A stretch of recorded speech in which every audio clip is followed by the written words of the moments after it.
নাও, আমি নতুন বিয়ে করে নিলাম। ভালোই হয়েছে, এখন থেকে আর লুকোচুরি করে দেখা করতে হবে না আপনাদের। হ্যালো, এত নাটক না করে ঘর থেকে এক্ষুনি বের হয়ে যাও।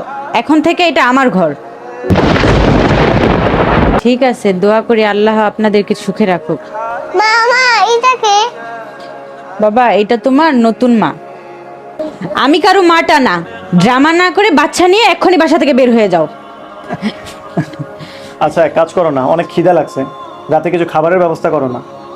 কি খাবারের ব্যবস্থা করব মানে? আমি কি তোমার সাথে বিয়ে করে আসছি রান্না বান্না করার জন্য? আমি কিন্তু বলে দিলাম আমি এগুলো পারবো না। তুমি বাহির থেকে অর্ডার করে নাও, আমার জন্য এবং তোমার জন্য। ঠিক আছে। এই নাও। শোনো না, আম্মু কল দিছে, আম্মু নাকি আসতেছে, কয়েকদিন এখানেই থাকবে। একটু ভালো মন্দ কিছু রান্না করো না তুমি। কি বলো এইসব তুমি? আমি কি এখন হাত পুড়ে তোমার মার জন্য রান্না বান্না করব? আমি বলে দিলাম আমি রান্না বান্না করতে পারবো না। আমার কাছে এইসবের আশা রাখো না। আমি ঘরের কাজকর্ম করার জন্য তোমার সাথে বিয়ে করে আসি নাই।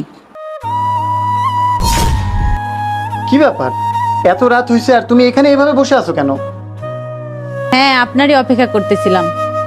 তোমাকে তো আমি বলছিলাম এই যে আজকে আমার অফিস থেকে ফিরতে লেট হবে, তুমি ঘুমিয়ে পড়ো। তুমি এখানে বসে আছো এখনো। এখানে এই জন্য বসে আছি, বিছানায় শুলে যদি ঘুমিয়ে পড়ি, আপনি যদি এসে খাবার না খেয়েই ঘুমিয়ে পড়েন। আচ্ছা ঠিক আছে, যাও খাবার নিয়ে আসো, একসাথে খাই দুজন। আচ্ছা, আপনি ফ্রেশ হয়ে আসেন, আমি খাবার নিয়ে আসছি। তাহলে তুমি আমাকে বিয়ে করছো কি কারণে? আমার কি মাথা নষ্ট হয়েছে যে তোমার মতন এক বাচ্চার বাপকে আমি বিয়ে করব? তোমার টাকা পয়সা ছিল আর আমার টাকার দরকার ছিল, এই জন্য তোমাকে বিয়ে করছি। তোমার এরকম নিয়ত জানলে আমি কখনো তোমাকে বিয়ে করতাম না। হইছে, এত সাধু সাজ্য না, এত নেককার, এত পরহেজগার, এত ভালো একটা স্ত্রী ছিল যে তোমার সাথে 10 বছর সংসার করছে। তুমি তারই আপন হতে পারলা না, আমার কি আপন হইবা?